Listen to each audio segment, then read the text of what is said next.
23. Now, guidance to primary schools here that children can become aware that they are transgender between the ages of 3 and 5 has been removed. The guidance had been part of relationship and sex education resources for schools from the Council for the Curriculum, Examinations and Assessment. You'll know that as the CCEA.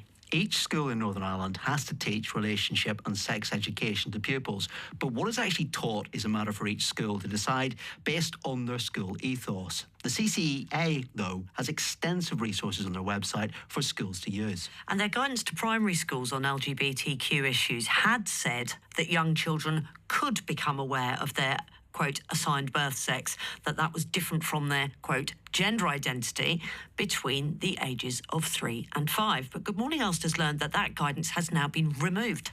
A spokesperson for the CCEA said this was because the guidance to primary schools referenced research which is over 10 years old, and that they reviewed their relationship and sex education resources on an ongoing basis and updated them as appropriate. With us this morning is trans activist and sex educator Dee Whitnell. Morning to you, Dee. Morning. And Fiona McAnena, who is the director of the human rights charity Sex Matters. Fiona, good morning. Good morning. What do you make of the removal of this small piece of wording from the council's resources, Fiona? I think it's very significant because it isn't correct to teach children that they can change sex or that they could be a different sex from the one they were born. In fact, children don't even know about sex constancy until they're 7. They think that if you change your hair or your clothes that you may have changed your sex. Once they get to 7, they understand that it's about our bodies and nothing more or less than our bodies. So it's actually pretty irresponsible to be encouraging children younger than that to start wondering if they really are a boy or a girl.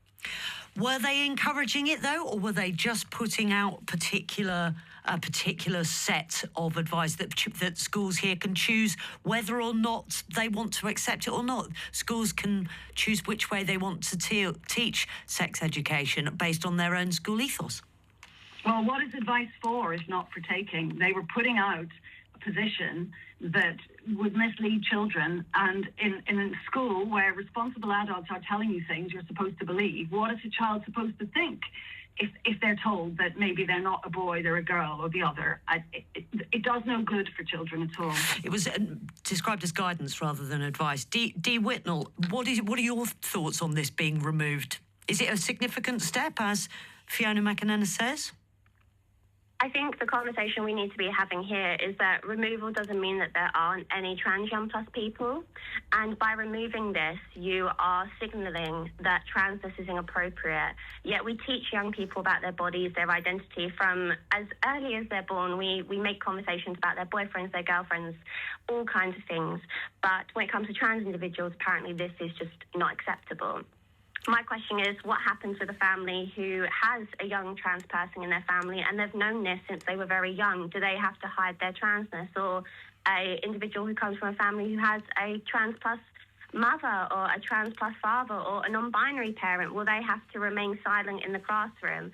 This sweeping guidance removes a lot of possibilities for trans young people to talk about their experiences, but also this line in the guidance doesn't tell young people that they can be trans. It just says that some people are, just like how we say some people are Christian or some people are Jewish.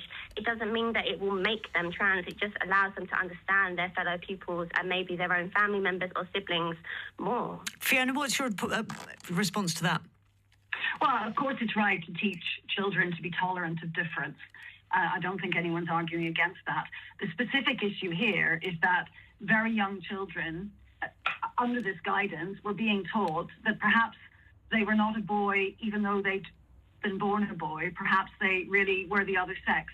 And that's confusing and it's not helpful, and they're not equipped at the age of 3 to 5 to start to think about those things. There's no need for it. Is there any science to prove that they are aware of those things, Dee, at 3 and 5?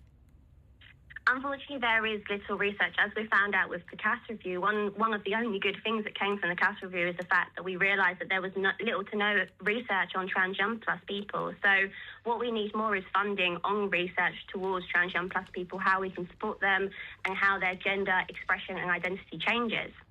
However, I will say that when we talk about transness in school, we don't tell them that, oh, you may be a trans person. We say there are trans people out there. We give them those alternatives. We don't say or encourage it. In my sex ed, I've never done that, and I've never seen a classroom do that at all. We just suggest that there are people out there that may live differently to us. In terms just of the wider picture of each school in Northern Ireland having now to teach relationship and sex education to pupils, that was something that they have been forced to do fairly recently, but decide it on your own school ethos. What do you think of that, Fiona, as a strategy, as a setup, as a policy? Well, right across the UK, it's appropriate that there's a framework to help guide teachers because they're not experts in this area. But it does need to be a responsible framework, and it's not appropriate to have activists coming in providing misinformation to children.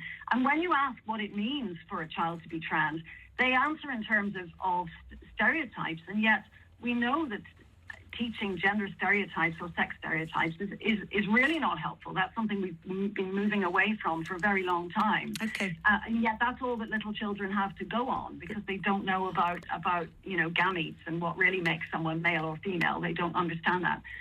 So having a sensible framework that teaches tolerance is good, but they really don't need to have adult concepts imposed on them when they're in primary school. Dee, this broader point about teaching relationship and sex education to pupils in whatever way the school wants to, what do you think of that?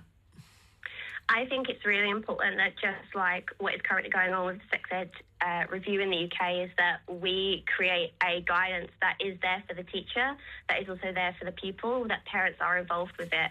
I'm so behind schools having a guidance that they can use and taking initiative, but also having support there from the government with resources and from parents and having conversations with them about what they want their young people to be learning about. Sex education is a human right and everyone deserves it, and we need to make sure that young people are getting comprehensive sex education, which includes discussing trans plus individuals as well. They've said that they're removing this because it's out of date, it's based on old evidence. What's your response to that? As I've said, there is little research out there for trans young plus people. We need funding for it. So I always. So if it was evidence-based, if it was an evidence-based decision, then you think it is fair enough that they've removed that? I'd want to see the evidence, of course, but I think there needs to be more research into trans plus young people because, as the CAS review found, we don't have a lot of information on them and we need more. Thank you both very much. Dee Whitnell, trans activist and sex educator, and Fiona McAnena, who's director of the human rights charity Sex Matters. Just want to bring you a little